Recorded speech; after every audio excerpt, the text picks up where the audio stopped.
I'd like to welcome everybody to the Tennessee Valley Interstellar Workshop and go through a few logistics before we actually get started, let everybody get to know each other, give a little bit of background about how this came about and then how we're going to go through today. My name is Les Johnson, for those that I haven't met. I think I know just most folks here. I do work for NASA at the Marshall Space Flight Center over in Huntsville, but I'm actually not here representing NASA today. This is not a NASA-sponsored workshop. I'm here just taking time off from work to be with friends and have hopefully an interesting day of discussion about something that's always fascinated me, and I know it's near and dear to a lot of folks in the room, and that's interstellar travel. What we've got planned for today is a whole series of presentations. We've got a dinner, a lunch that's going to be brought in to us while we're here, courtesy of the Ultimax Group, who are sponsoring that lunch for today. It's a local company here in town. Some of their products are for sale on the table in the back. In fact, that's how I first met Robert Kennedy years ago, and that's another story to be talked about. We are going to go all day long. Dinner will be on everyone's own. I plan to stay close. I'm sure the locals who live in Oak Ridge can give us some ideas of a good place to go for dinner. And then there will be a late night panel at about 9 o'clock. Kind of a roundtable discussion, kind of a way to finish up the day is what I thought would be a good way to conclude. We do have some very short breaks in the schedule, but not enough. And I know that people are going to want to network and going to want to talk, and all we ask is that if you need a break, don't worry about missing something. Grab a cup of coffee, go out in the hallway and have a conversation and come back in when you can.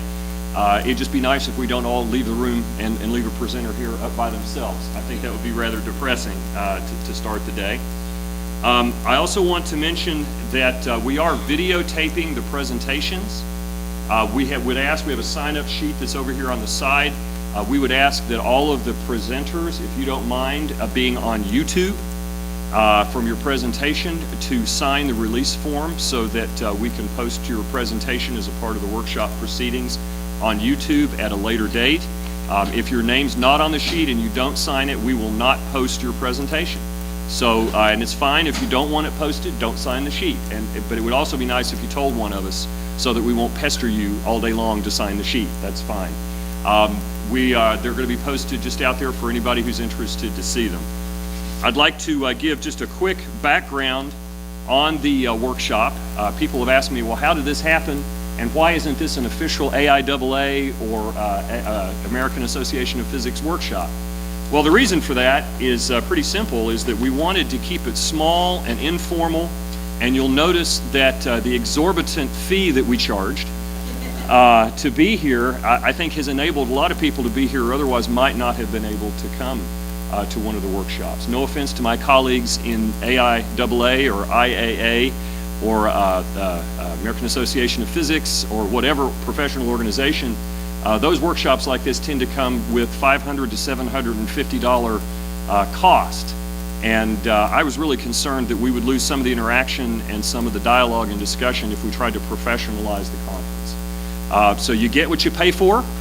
If you would like to talk about in the future having this be affiliated with some professional organization, we can certainly talk about that. If there is going to be a second Tennessee Valley Interstellar Workshop, we can have that discussion. But we wanted the first one to be somewhat limited in attendance. Folks that we invited who we knew would have an interest, and hopefully get some dialogue and potential collaborations started here. With the schedule that we have, yours truly is going to run a pretty tight ship. Oh yes, very important point. Even though the Ultimax Group is sponsoring the lunch, the last night's opening reception, as well as miscellaneous expenses such as the reproduction of the schedule, the badges, the rental of the large screen here, is all being footed by basically the local organizing committee out of pocket, which is about 4 of us. So donations are encouraged. Please help out a little bit if you can. That's right, that's right. And by the way, I do want to say to Robert, you and Barbara, thank you so much for hosting that reception last night. That was just awesome. Just awesome. Quick background. I'll quickly explain how this all came about. There is an international conference held every about 2 to 3 years in Aosta, Italy, which was held this summer. It's an IAA symposium, so yes, there was an exorbitant fee, wasn't there, right, Claudio? Claudio's with the International Academy of Astronautics, so I have to jab just a little bit.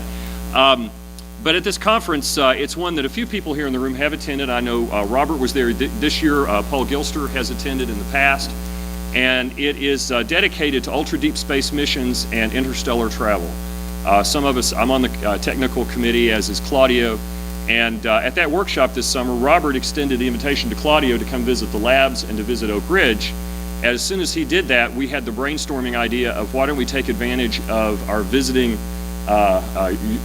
expert on SETI and lots of notions of interstellar travel to be the centerpiece and the keynote speaker for this workshop.